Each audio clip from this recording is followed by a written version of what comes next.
Hello and welcome to my kitchen. I'm Karlene, and if this is your first time here, a very warm welcome to my channel. If you are a returning viewer, then thank you so much for choosing to spend your time with me.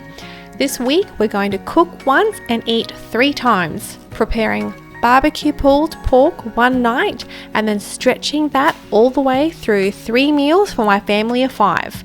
I've got 3 children aged 10, 6 and 1, and I want to share with you how I make family friendly food, easy to make and on a budget. For more easy recipes, cozy homemaking and simple living, hit that subscribe button. This week I purchased a shoulder roast. It is my favorite cut to use in a slow cooker, and I got a 2.3 kilo hunk of meat, and it's going to last us for the 3 meals. First thing I'm going to do is remove the skin and then get this into the slow cooker.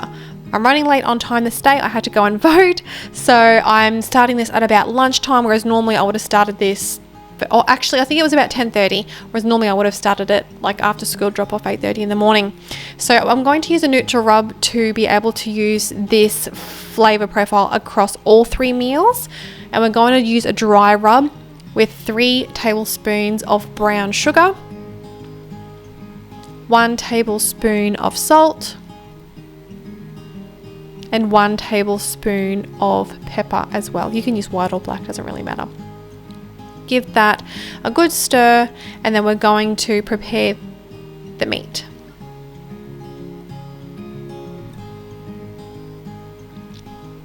So it should look like a nice soft sort of crumbly mixture.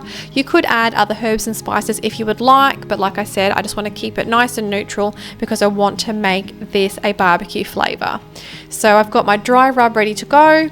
I've removed the pork skin. I'm going to let this dry out in the fridge, and I'm going to crumble it once cooked on top of our first meal, which is going to be barbecue pulled pork burgers as requested by the boys.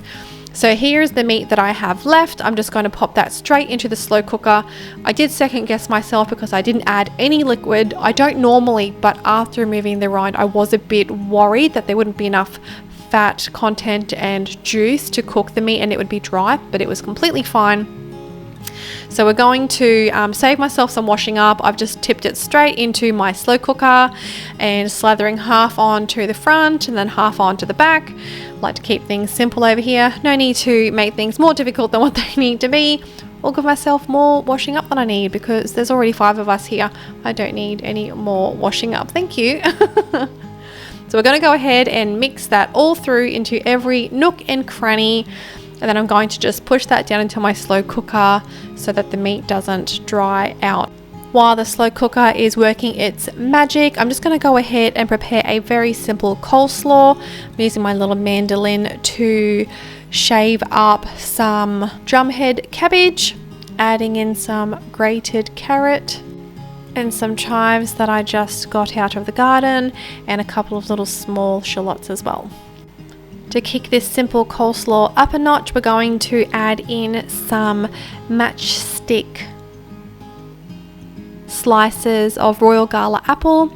You can use Pink Lady or Granny Smith even, something really sort of sweet and tart. Works really well with this because it complements the flavour of the pork.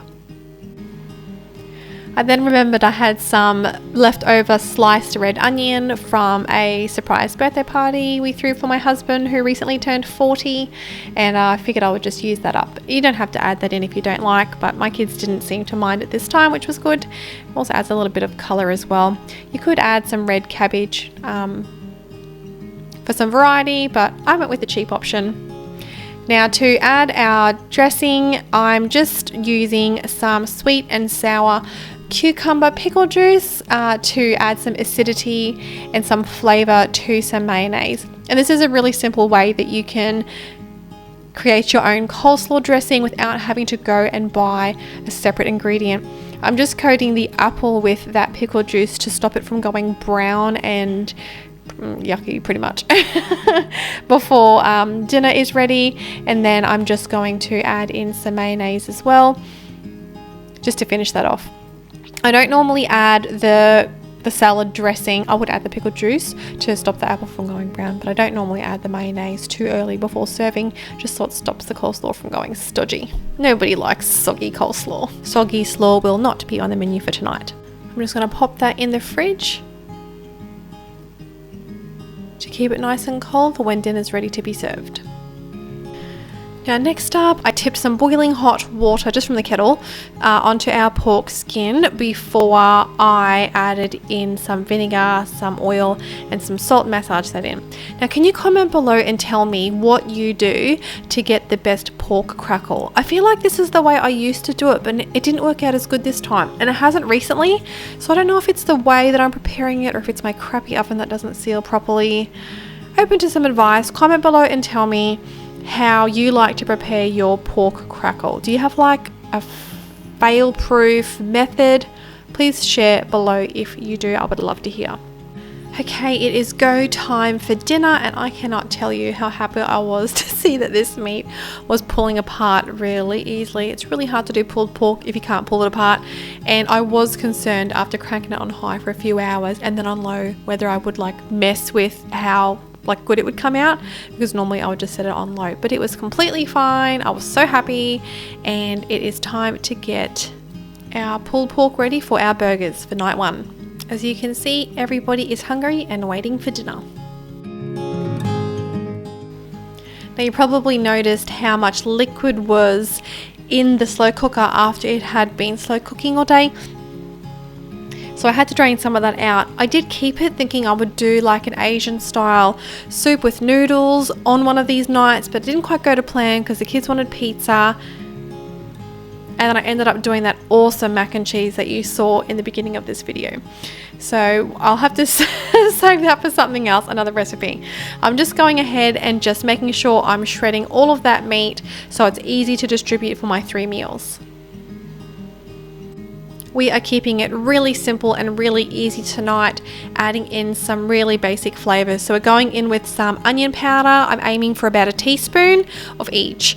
A teaspoon of garlic powder. I think some more than a teaspoon fell out, but we're just going to run with that because I'm not scooping it out.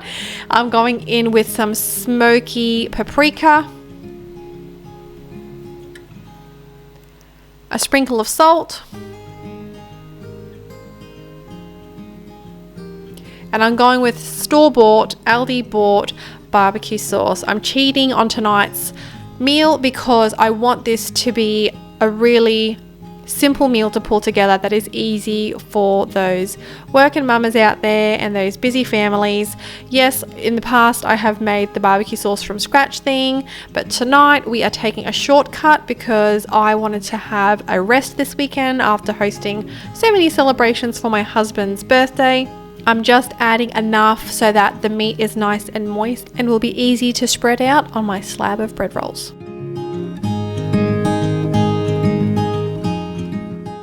Tonight we're going with store-made damper rolls.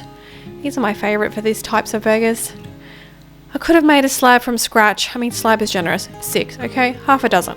But normally when I make my bread rolls, they fill up that tray, so that would be like a really easy way to like host for something, but I'm just taking a shortcut tonight because let's be honest, I'm tired and I just want good family food that is quick and easy to prepare. Don't we all? I'm going to pop these in the oven and let those warm through while I break up our pork crackle. Now that I have everything prepped, I went downstairs and found my light. So here you go. Is that better? Doesn't look so yellow like my 90s kitchen. Here are our pulled pork burgers. Really simple to prepare because I feel like it's very hands off. Most of the hard work is done during the day. The slow cooker works its magic. This is how much meat I have left for the next night. I was planning on only doing a cooking once and eating twice video, but I ended up being able to cook once and make 3 meals, so that was a bonus. And this is everything that I have for tonight's meal. Now, I only have small children, yes, however, my husband always has lunch for the next day. Okay, so we're up to night number 2, and we are going to use these pita breads. I've got a pack of 5 for $3.50 on sale at Woolies, and we're going to use that for pizza bases. They ended up being really crispy.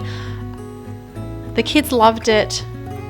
You could make pita breads out of it as well, but we wanted to do pizzas for a fun Saturday night meal. I've got some bacon we're going to do like a butcher's block style. I've got mushrooms, which my husband loves, a capsicum, the kids picked one with 2 colors for something fun, some mozzarella cheese because the shredded bag I realized had other anti-caking stuff added to it. Anyway, I got all cheese and less additives, that's why it's whole, and then that's our meat left over from yesterday as well. All we need to do tonight is just chop up some simple little veggies to add to our pizzas, assemble and bake. So this is another easy night.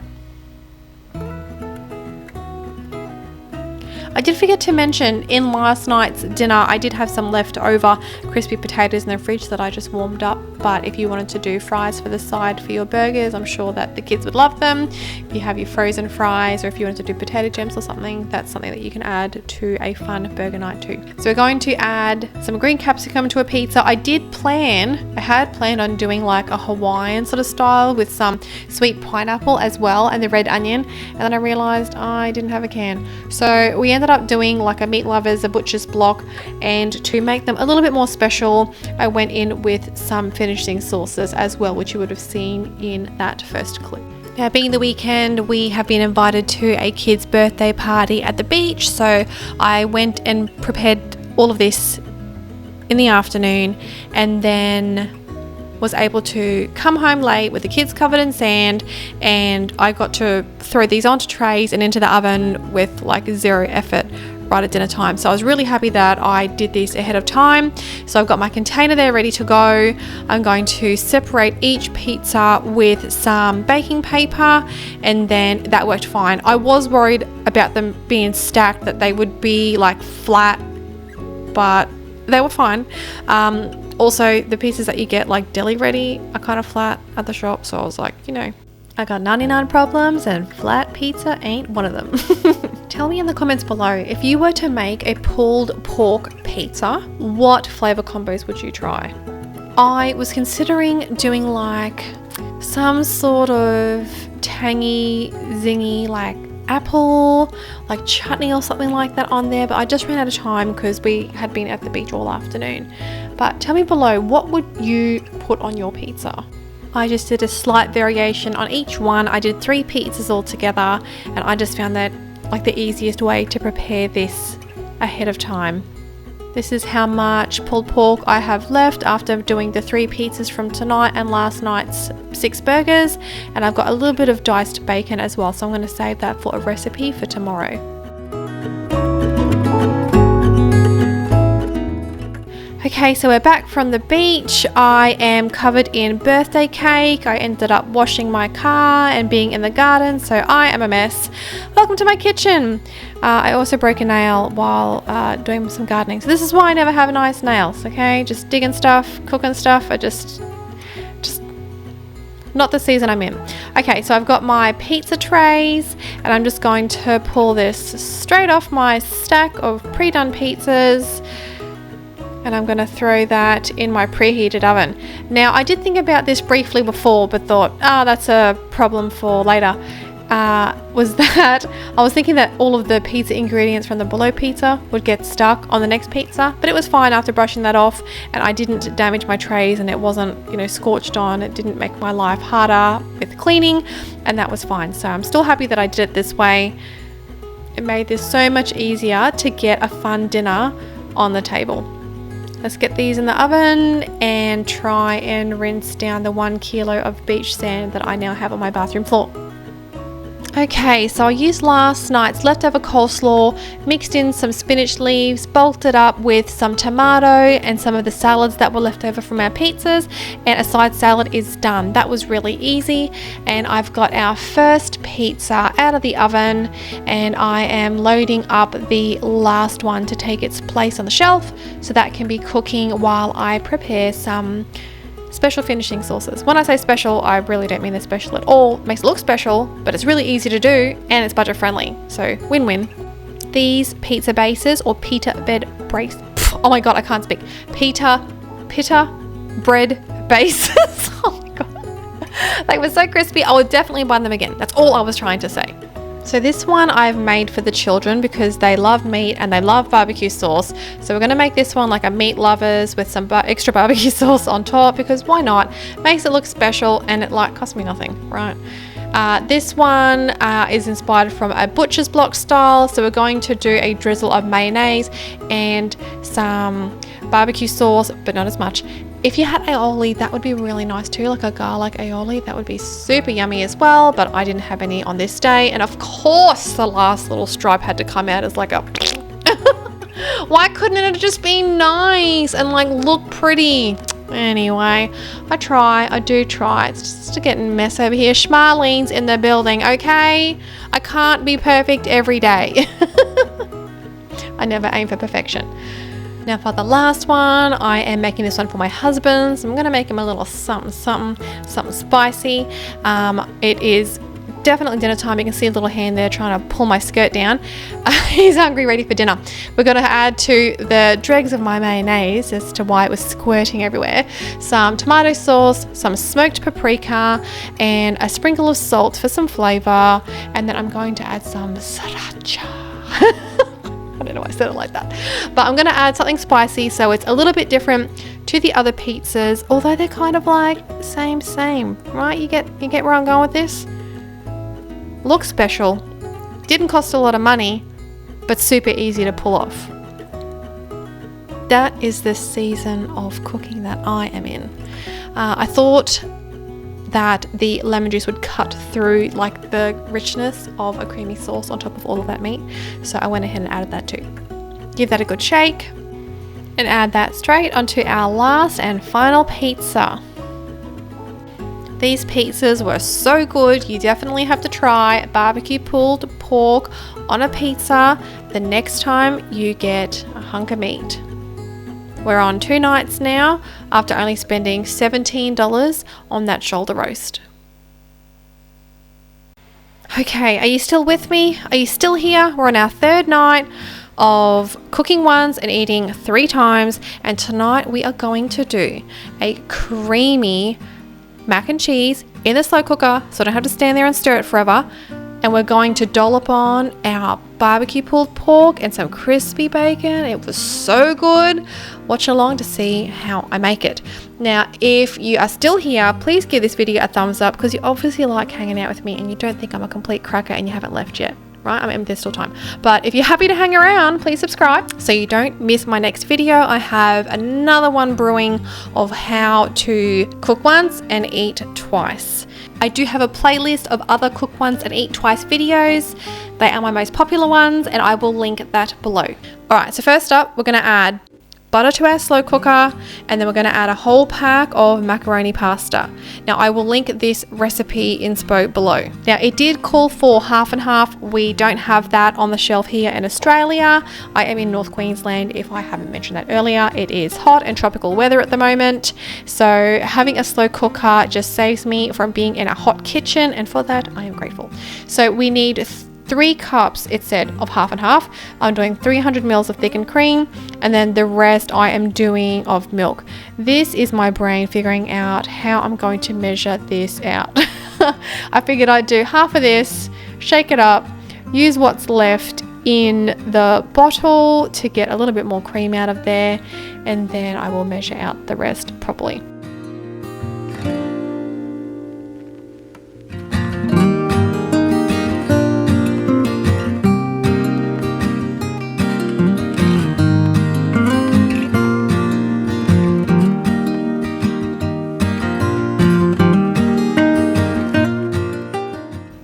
I'm aiming for 350 grams of cheese.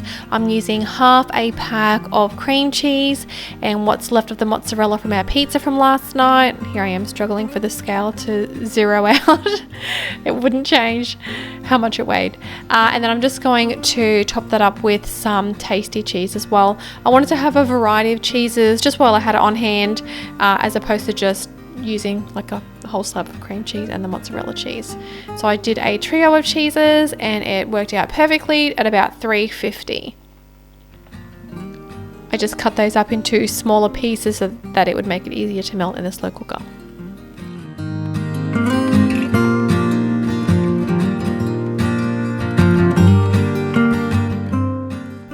Did I mention that it's hot? That cream cheese took like 2 seconds to soften. I couldn't even chop it. It was just like smearing all over the place. I was like, nah, that'll do. Okay, let's get this into our slow cooker so we can get this cooking so we can be free to do some projects.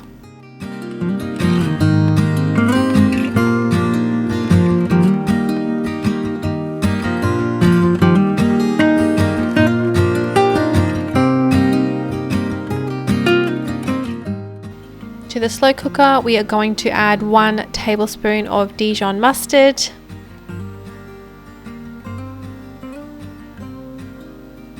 1 teaspoon of onion powder,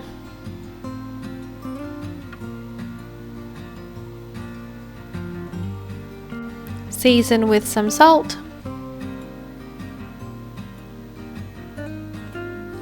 1 teaspoon of paprika. Give that a mix, put it on low, and then check it every half an hour for an hour and a half. I'm just going to fry up the leftover diced bacon that we have from last night's pizza night.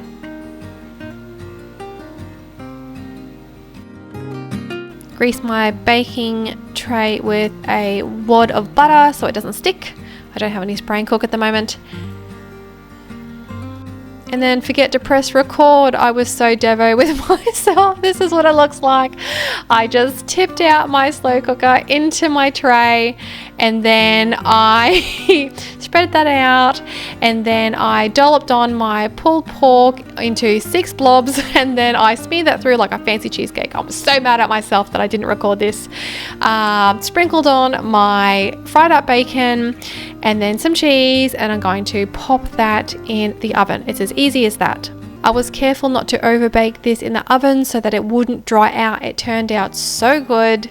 Everybody loved it. I'm adding in some chives from the garden for some color, but I mean, you could add in a bag of frozen peas or do some veggies on the side. I was just keen to get the kids fed and into bed this night, being a Sunday night, getting ready for school the next morning.